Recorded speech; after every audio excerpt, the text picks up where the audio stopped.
Coco Chanel, Pearls, Perfume, and the Little Black Dress. Book by Susan Goldman Rubin. Introduction. Chanel number 5, little black dress, interlocking C, chain के strap वाला leather bag, pearl necklace, short hair और blood red lipstick, ये कुछ ऐसे trend हैं जो Coco Chanel ने fashion industry में इंट्रोड्यूस किए थे, जिसने फैशन को एक नया आयाम दिया था। तो कोको चैनल आखिर है कौन? क्या वह एक अमीर परिवार से थी? क्या वह सच में किसी की प्रेमिका थी और नाजी सोच से सहानुभूति रखने वाली थी जैसा कि कुछ लोग कहते हैं? उन्होंने दुनिया में सबसे पॉपुलर फैशन ट्रेंड कैसे बनाया? उनके अतीत की क्या सच्चाई है? कोको चैनल जोश और जुनून से भरी एक बिजनेस, प्रेमिका, फैशन डिजाइनर और एक एक्स्ट्राऑर्डिनरी औरत थी। इस बुक में आप उनकी जिंदगी के बारे में जानेंगे जो आपको आश्चर्यचकित भी करेगी और इंस्पायर भी। I am not an orphan. Coco Chanel का जन्म 1883 में फ्रांस के सौमर शहर में हुआ था। उनके पिता ड्रग्स बेचने का गैर कानूनी काम करते थे और उनकी मां हाउसवाइफ थीं। जिस दिन कोको का जन्म हुआ, उनके पिता उनके साथ नहीं थे। हॉस्पिटल के कुछ लोगों ने उनका रजिस्ट्रेशन किया। कोई भी उनका असली सरनामे, चैसनल, ठीक से लिखना नहीं जानता था, इसलिए मेयर ने उसे बदलकर शनल रख दिया। कोको का असली नाम गैब्रियल था, लेकिन उन्होंने अपने जीवन में इस नाम का कभी इस्तेमाल नहीं किया। यहाँ तक कि उन्होंने अपने सरनामे को भी सही करने की जहमत नहीं उठाई। ऐसा इसलिए था क्योंकि कोको नहीं चाहती थी कि लोगों को पता चले कि वह एक बहुत गरीब परिवार से थी। बड़े होने के दौरान उन्होंने अपने बचपन के बारे में कई मनगढ़ंत कहानियां बनाईं। कोको का परिवार घोड़ा गाड़ी में एक शहर से दूसरे शहर सफर करते थे क्योंकि उनके पिता मार्केट और मेलों में टोपी बेचते थे। कोको की एक बड़ी बहन थी जिसका नाम जूलिया था। बाद में उनका एक छोटा भाई अल्फोंसो और एक छोटी बहन हुई जिसका नाम एंटोनिएट था। जब कोको 6 साल की थी तो उनकी मां अस्थमा के कारण बहुत बीमार हो गई। तब उनके बूढ़े चाचा ने उन्हें अपने घर में रहने के लिए बुलाया। लेकिन वहां पहुंचने के बाद कोको के पिता को बहुत बोरियत होने लगी। वो बेचैन होकर शराब पीने बार में चले जाते और वहां औरतों के साथ फ्लर्ट और छेड़खानी करते। कभी कभी वो गायब भी हो जाते। कोको की मां इससे चिंतित हो गई। एक दिन वो भी अपने पति की तलाश में चली गई। इस तरह उन्होंने कोको और उनके भाई बहनों को रिश्तेदारों के भरोसे छोड़ दिया। अगर कोको कभी बुरा बर्ताव करती तो उनके रिश्तेदार कहते कि वो उन्हें बंजारों को बेच देंगे। कुछ सालों बाद कोको के माता पिता एक साथ लौटे। अब उनके 2 और बच्चे थे, लुसियन और ऑगस्टिन। कोको जब 11 साल की थी तो एक कड़ाके की सर्द रात उनकी मां को ब्रोंकाइटिस का अटैक आया और दुर्भाग्य से उन्होंने दम तोड़ दिया। कोको और उनके भाई बहनों की देखभाल कोई रिश्तेदार नहीं करना चाहता था। इसलिए यह तय किया गया कि लड़कों को काम करने के लिए खेत में भेजा जाएगा और लड़कियों को अनाथ आश्रम में सिस्टर की निगरानी में रखा जाएगा। कोको ने कभी इस सच्चाई का खुलासा नहीं किया कि वो अनाथ थी। वो हमेशा अपने बीते हुए कल के बारे में कहानियां बनाती रहती। उन्होंने अनाथालय की दूसरी लड़कियों से कहा कि उनके पिता काम की तलाश में अमेरिका गए हैं और जब वो बहुत पैसा कमा लेंगे तो उन्हें लेने आएंगे। लेकिन ये सब झूठ था। उनके पिता ने उन सब को सिस्टर के पास छोड़ दिया था और वो दोबारा कभी उनसे मिलने नहीं आए। प्रार्थना और खामोशी, प्रार्थना और खामोशी। कोको अनाथ आश्रम के इस रूटीन से तंग आ गई थी। उन्हें फादर के सामने घुटने टेक कर अपनी गलतियों के बारे में बताना और उसे स्वीकार करने के काम से नफरत थी। अक्सर वो अपने पाप के बारे में झूठी कहानियां बनाती। वहां सभी बच्चे हर दिन सादे कपड़े पहनते थे और कोको को ये बात बिल्कुल पसंद नहीं थी। छुट्टियों में उन्हें और उनकी बहनों को मॉलिन्स में अपने दादा दादी और वार्निज में अपनी मौसी के पास जाने की इजाज़त दी गई थी। कोको अपनी 2 चाची लुईस और एड्रियन के बहुत करीब हो गई थी। वो दोनों उम्र में उनसे सिर्फ 1 साल बड़ी थीं। कोको और एड्रियन एक दूसरे को बहनों की तरह मानती थीं। वो एक ही कमरा शेयर करती और सुबह होने तक बातें करती रहती। जब वो टीनेज की उम्र में पहुंचे तो न्यूज़पेपर में छपने वाले रोमांटिक नॉवल भी साथ साथ पढ़ती थीं। फिर वो एक एक चैप्टर को काटते और उन पन्नों को साथ जोड़ देते। उनकी पसंदीदा कहानी थी टू लिटिल वेग्रांड, जो उन गरीब लड़कियों के बारे में थी जो बड़े होने के बाद बहुत अमीर, स्टाइलिश और आकर्षक औरतें बन जाती हैं। उस कहानी के किरदारों ने जो सुंदर कपड़े पहने थे उसका कोको पर गहरा असर हुआ था, वो उससे इंस्पायर होने लगी थीं। शायद ये नियति थी कि उनकी चाची लुइस एक उम्दा टेलर थीं। उन्होंने कोको और एड्रियन को टेबल क्लॉथ सिलना, कपड़े पर पट्टियाँ और स्लीव बनाना सिखाया। चाची लुइस मेले से मामूली टोपी लेकर आती और उसे सुंदर से सजाकर एक नया रूप दे देती। 1901 में कोको 18 साल की हुई। वो और उनकी बड़ी बहन जूलिया अनाथ आश्रम में रहने के लिए अब काफी बड़े हो चुके थे। अब वो वहां सिर्फ तभी रह सकते थे जब वो सिस्टर बनने के लिए राजी होते। इसलिए उनकी दादी ने कोको और जूलिया का एडमिशन नोट्रेडेम में करवा दिया, जो मॉलिन्स में जवान औरतों के लिए एक स्कूल था। वहां कोको और जूलिया के हालात ऐसे थे कि रहने और पढ़ाई के खर्च को उठाने के लिए उन्हें घर के काम करने पड़ते थे, जैसे किचन में सफाई और मदद करना। Who has seen Coco? जब कोको 20 साल की हुई तो उन्होंने बोर्डिंग स्कूल छोड़ दिया और अपनी चाची एड्रियन के साथ एक टेलर के रूप में काम करने लगीं। मॉलिन्स के एक दुकान में वो सोमवार से शनिवार तक काम करते और हर रविवार एक दर्जी की दुकान में भी काम करते। यहाँ कोको और एड्रियन कुछ आर्मी ऑफिसर्स और जवानों से मिले जो उन्हें डेट पर ले जाते थे। ये ऑफिसर दर्जी की दुकान पर अपने यूनिफॉर्म ठीक करवाने आते थे और अक्सर वहाँ काम करने वाली लड़कियों से फ्लर्ट भी करते थे। हालांकि कोको दूसरी लड़कियों की तुलना में कद में छोटी और दुबली पतली थी, लेकिन लड़के उनके अनोखे चार्म के कारण मोहित हो जाते थे। एक शाम कुछ ऑफिसर्स ने कोको और एड्रियन को एक कैफे में इनवाइट किया। ऑफिसर्स को शरारत सूझी और उन्होंने कोको को स्टेज पर जाकर उनके लिए एक गाना गाने के लिए चैलेंज किया। कोको ने उनकी इच्छा पूरी की और एक फ्रेंच गाना गाया। ऑफिसर्स के साथ साथ वहां ऑडियंस को भी उनकी आवाज बहुत पसंद आई। एटियन बल्सन उनके एक चाहने वाले थे। वो ऊंचे पद के सम्मानित ऑफिसर थे। उन पर कोको की अदाओं का जैसे जादू हो गया था। वो उनके प्रेमी बने और अंत तक उनके फैशन ब्रांड का एक अहम हिस्सा भी रहे। बल्सन जब आर्मी से रिटायर हुए तो उन्होंने एक बहुत बड़ी प्रॉपर्टी खरीदी। उसमें खूबसूरत बंगला, घोड़ों का अस्तबल और कई रेस कोर्स थे। उन्होंने कोको को वहां रहने के लिए बुलाया। कोको कई सालों तक वहां रहीं। कोको जानती थी कि बल्सन उन्हें कभी पत्नी का दर्जा नहीं देंगे, क्योंकि वो एक ऊंचे और रईस घराने से थे, तो जाहिर है कि वो अपनी ही तरह ऊंचे खानदान की लड़की से ही शादी करेंगे।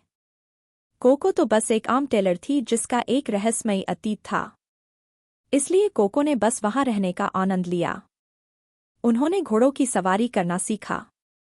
वो पूरा दिन जंगल की सैर किया करती। उस समय औरतें लंबे स्कर्ट पहनती थीं, इसलिए घोड़े पर सामने के बजाय घूमकर बैठा करती थीं। लेकिन कोको सबसे अलग थीं। वो सवारी करने के लिए अलग किस्म के पैंट पहनती थी और ऊपर बल्सन की कॉलर और बटन वाली शर्ट के साथ उसे मैच करती। कोको बिल्कुल आदमियों की तरह घुड़सवारी करती थीं। एक दिन बल्सन उन्हें पेरिस के लॉन्ग चैम्प रेस कोर्स ले गए। वहां ऊंचे घराने की औरतों ने बॉल गाउन और बड़े बड़े पंखों वाली टोपी पहनी थी, जो उस समय पेरिस की औरतों का फैशन था। वही कोको स्कूल के बच्चे जैसे कपड़े पहने हुए लग रही थीं। उन्होंने एक आम टोपी पहनी थी जिसे काले बोटाई रिबन से सजाकर उन्होंने एक अलग स्टाइल दे दिया था। उनकी टोपी देखकर वहां कई रईस औरतों ने उनसे आकर पूछा, आपने ये टोपी कहाँ से खरीदी? यहाँ से कोको के बिजनेस आइडिया ने आकार लेना शुरू किया। कोको ने बल्सन के साथ बिताए हुए समय का भरपूर आनंद लिया, लेकिन उन्हें एहसास हुआ कि वो अपनी पूरी जिंदगी सिर्फ आदमियों के भरोसे नहीं जीना चाहती थी। अंत में कोको ने बल्सन से कहा कि वो वापस काम पर जाना चाहती थी। उन्होंने बल्सन को औरतों की पसंद से उनके लिए टोपी डिजाइन करने के अपने बिजनेस आइडिया के बारे में बताया। बल्सन ने उनका साथ दिया और उन्हें अपना बुटीक बनाने के लिए पेरिस में अपने अपार्टमेंट की चाबी थमा दी।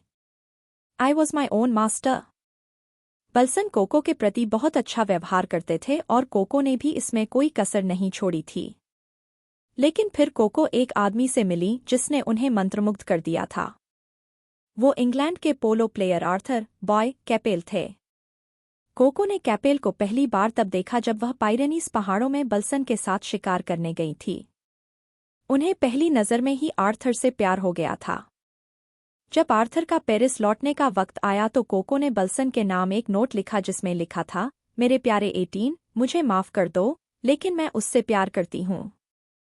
उनके साथ कोको पेरिस में बस गई। आर्थर उन्हें अपने साथ बड़े बड़े इवेंट में ले जाने लगे। कोको ने हमेशा अपने परिवार और बैकग्राउंड के बारे में झूठ बोला। उनका कहना था कि वो इस सच्चाई को सामने नहीं लाना चाहती थी कि वो एक अनाथ थीं।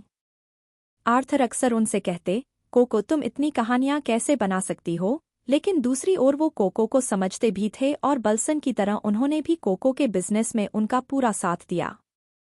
कोको अब भी बल्सन के अपार्टमेंट का इस्तेमाल कर रही थी और बल्सन अपने अमीर दोस्तों को कोको के बुटीक में जाने के लिए कहते। इसके साथ साथ आर्थर कोको को भरपूर पैसे और बिजनेस के लिए कैपिटल देते रहते थे। कुछ लोगों का कहना है कि बल्सन और आर्थर एक ही वक्त में उनके प्रेमी बने थे। जरा सोचिए, दो अमीर, जवान सुंदर लड़के जो आपसे प्यार करते हैं और आपको कुछ भी देने के लिए तैयार हैं, तो क्या क्या हो सकता है। लेकिन वो कहते हैं ना कि कोको औरों से बिल्कुल अलग थीं, यूनिक और खास। उनमें एक बिजनेसमैन, विजनरी और क्रिएटिव फैशन डिजाइनर तीनों की खूबियां कूट कूट कर भरी थीं। हाँ, इस बात को नकारा नहीं जा सकता कि बल्सन और आर्थर ने उनकी बहुत मदद की, लेकिन कोको की स्ट्रॉन्ग पर्सनालिटी और एक टेलर के रूप में उनकी एक्सपर्ट स्किल को बिल्कुल नज़रअंदाज नहीं किया जा सकता। कोको ने डिपार्टमेंट स्टोर से कई साधारण टोपियां खरीदी और अपनी क्रिएटिविटी से उन्हें अपना एक यूनिक स्टाइल दिया। कभी वो उसमें फूल जोड़ देती, कभी पंख तो कभी रिबन। बल्सन के कई दोस्त अपने दोस्तों के साथ कोको के बुटीक गए। उन सभी को कोको का कलेक्शन बेहद पसंद आया। उनकी टोपी यूनिक, मॉडर्न और दिखने में बहुत हाई क्लास थीं। वो उस बड़ी सी टोपी से बहुत अलग थे जो फ्रांस की औरतें अपने लंबे बॉल गाउन और कोर्सेट के साथ उस वक्त पहनती थीं। जल्द ही कोको को अपने बुटीक के लिए एक बड़ी जगह की जरूरत पड़ने लगी। आर्थर ने उन्हें बिजनेस एरिया में रेंट पर जगह लेने के लिए पैसे दिए। सेल इतनी तेजी से बढ़ रही थी कि कोको को और लोगों को काम पर रखना पड़ा। उस समय के दौरान सबसे टॉप ब्रांड के मालिक चार्ल्स फ्रेडरिक वर्थ थे। उन्हें हाई फ्रेंच फैशन का गुरु कहा जाता था। उनका ट्रेडमार्क स्टाइल था लंबे गाउन जिन्हें टाइट कोर्सेट और लंबे ट्रेन के साथ पहना जाता था। कोर्सेट औरतों के शरीर को ज्यादा आकर्षक बनाते हैं, लेकिन वे पहनने में बहुत अनकंफर्टेबल होते हैं। पेरिस की औरतों ने कई सालों तक इसे सहन किया, लेकिन कोको ने आकर सब कुछ बदल दिया था। कोको को आर्थर के कपड़े पहनना बहुत पसंद था। वो अक्सर उनके कपड़ों में से पोलो शर्ट, ब्लेजर, ढीले स्वेटर खुद पहनकर ट्राई किया करती थीं। उन्हें उसमें से आर्थर की खुशबू आती थी और वो पहनने में बहुत आरामदायक थे। कोको आदमियों के कपड़े पहनकर ज्यादा पावरफुल और आज़ाद महसूस करती थी। इसलिए उन्होंने आर्थर के कपड़ों में कुछ बदलाव किए और उन्हें औरतों के पहनने लायक बनाया। एक शाम कोको और आर्थर एक कॉस्ट्यूम पार्टी में गए। पार्टी का थीम था शादी। अगर आप उस समय पेरिस की रहने वाली होती तो क्या आपको शादी में पैंट पहनने का ख्याल भी आता? नहीं, लेकिन कोको ने बिल्कुल यही किया। जहां पार्टी में सभी औरतों ने लंबे बॉल गाउन पहने हुए थे, कोको लड़कों की तरह तैयार होकर गई थीं। उन्होंने वाइट शर्ट, ब्लेजर, पैंट और बूट्स खरीदे। ये कपड़े उनके दुबले पतले शरीर पर बिल्कुल फिट आए थे और उन पर खूब जंच रहे थे। कोको एक चंचल, शरारती, टॉम्बॉय लड़की की तरह दिख रही थी। जल्द ही उनके अमीर और वफादार कस्टमर्स उनसे अपने बिजनेस को टोपी से कपड़ों तक बढ़ाने के लिए कहने लगे। अब पेरिस की औरतें भी कोको की तरह कंफर्टेबल कपड़े पहनकर आज़ाद महसूस करना चाहती थीं। 1913 में आर्थर ने कोको को एनकरेज किया कि वे डियोविल के समुद्र किनारे रिसोर्ट में एक और स्टोर खोलें। वहां पेरिस के जाने माने रईस गर्मी की छुट्टियां बिताने आते थे। स्टोर के सामने कोको ने अपने नाम का एक बड़ा सा बोर्ड लगाया। जल्द ही ड्यूविल में उस ट्रेंडी और फैशनेबल बुटीक के चर्चे होने लगे। कोको ने औरतों के लिए पोलो शर्ट, जर्सी स्वेटर बनाने शुरू कर दिए। वो उसे एंकल लेंथ की स्कर्ट के साथ मैच करती थीं। वो ऐसे कपड़े चुनती थी जो ढीले, मुलायम और स्ट्रेचेबल होते थे, जो औरतों के दुबले पतले शरीर पर बहुत आकर्षक लगते थे।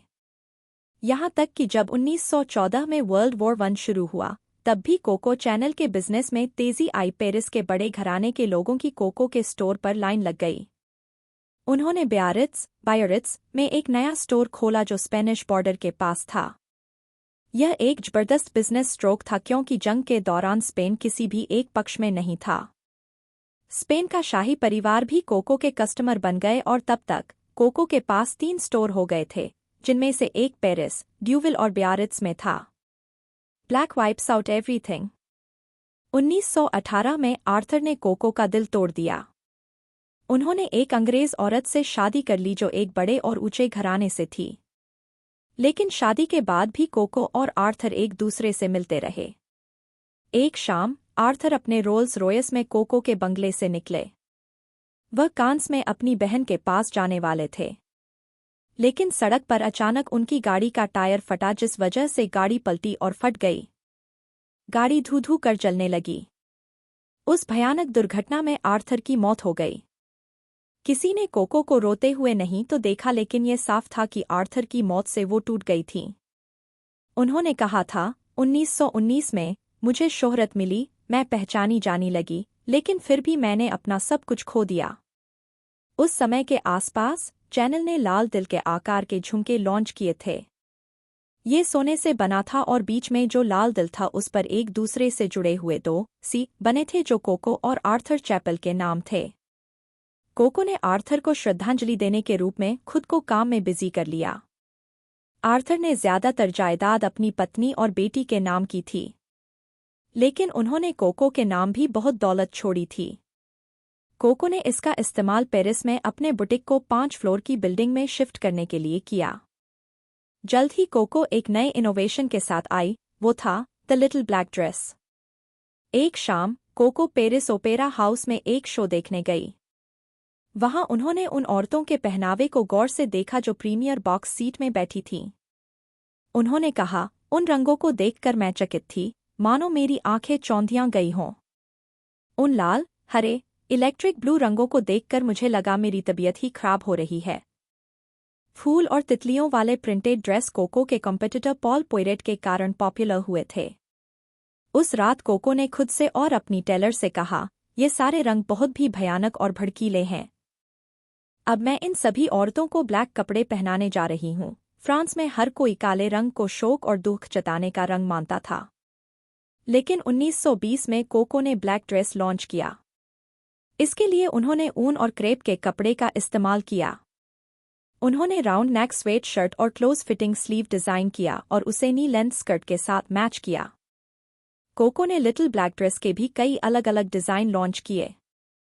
वो प्लेन ब्लैक, आरामदायक और पहनने में हल्के थे। कभी-कभी वह कंधों पर बो या चेस्ट पर एक सफेद कपड़े की कैमेलिया फूल जोड़ देती थी। उनके दूसरे स्टाइल में बिना स्लीव वाले ब्लाउज और हुडेड नेकलाइन शामिल थे। 1926 में कोको ने अमेरिका की ओर रुख किया।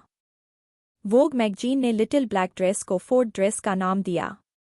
उस समय अमेरिका में फोर्ड की मॉडल टी कार की धूम मची हुई थी।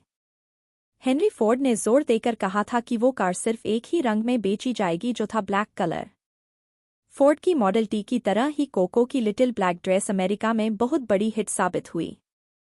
जल्द ही हॉलीवुड की जानी मानी एक्ट्रेसेस ने लिटिल ब्लैक ड्रेस पहनना शुरू किया। Lead them by the nose. इतनी शोहरत के बाद भी कोको रुकी नहीं। अभी तो को ना जाने क्या क्या और डिजाइन कर लोगों को चौंकाने वाली थीं। इस बार उन्होंने कुछ हटकर लॉन्च किया और वो था उनका दुनिया भर में मशहूर परफ्यूम शनेल No. 5। हर दिन कोको जब काम पर जाती तो उनमें से उस साबुन की महक आती थी जो उन्हें अनाथ आश्रम में दिया जाता था।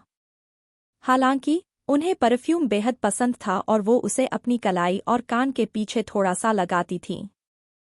उनके कॉम्पिटिटर पॉल पोयरेट और दूसरे डिजाइनर बड़े खास और अलग किस्म की फूलों वाले खुशबू का परफ्यूम बेचते थे। उनमें से गुलाब, चमेली और गेंदे की भीनी भीनी खुशबू आती थी। कोको जब अर्नेस्ट बीक्स के लैब में पहुंची तो उन्होंने साफ साफ कह दिया कि उन्हें ये फूलों वाली खुशबू नहीं बल्कि कुछ बिल्कुल अलग और नया चाहिए। कुछ ऐसा यूनिक जो सिर्फ उनके ब्रांड चैनल में ही बनता हो। इसलिए बीक्स ने कई केमिकल को मिक्स कर एक्सपेरिमेंट करना शुरू किया। उसने कोको के सामने 2 सीरीज पेश की। बॉटल नंबर 5 की सुगंध ने कोको को मंत्रमुग्ध कर दिया था और उन्होंने कहा कि 5 हमेशा उनका लकी नंबर रहा है। उसकी खुशबू इतनी हटकर और यूनिक थी जो उन्होंने पहले कभी महसूस नहीं की थी। उन्होंने बॉटल उठाया, उस पर 5 लिखा और कहा, मैं अब इसे बेचूंगी।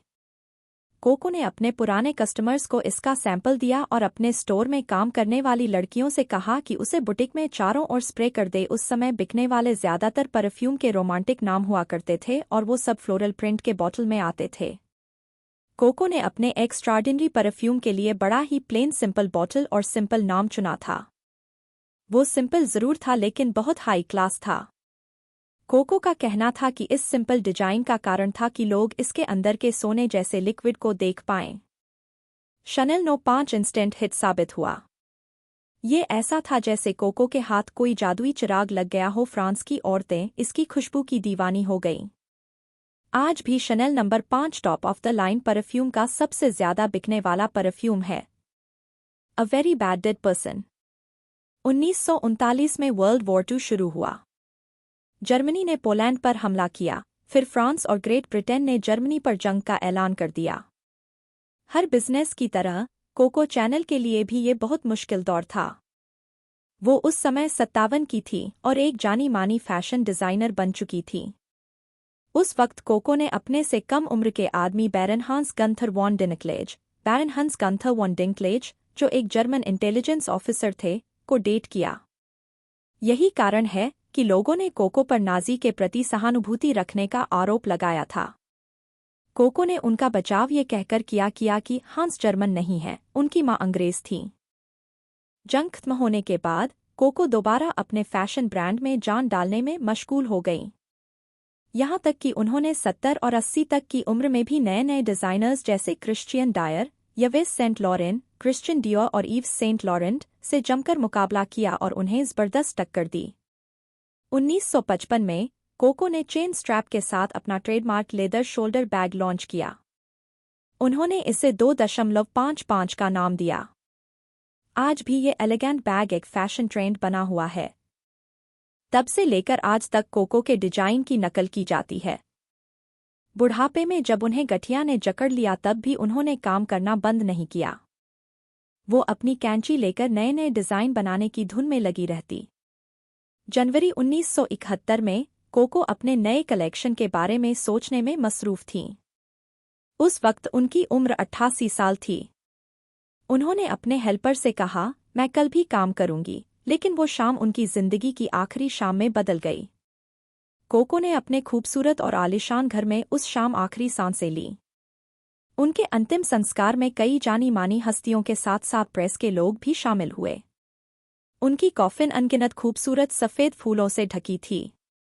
उनके ब्रांड के साथ काम करने वाले कई सुपर मॉडल सामने खड़े थे। वे सभी उनके लेटेस्ट कलेक्शन के कपड़ों में तैयार होकर आए थे। कोको ने एक बार कहा था कि मौत के बाद मैं औरों की तरह शांति से लेटी हुई नहीं रह पाऊंगी, क्योंकि दफन होने के बाद मैं बेचैन हो जाऊंगी और वापस इस दुनिया में आकर एक नई शुरुआत करना चाहूंगी। कंक्लूजन। इस बुक में आपने दिग्गज कोको चैनल और उनकी विरासत के बारे में जाना। आपने उनके गरीब परिवार और मुश्किल हालातों के बारे में जाना।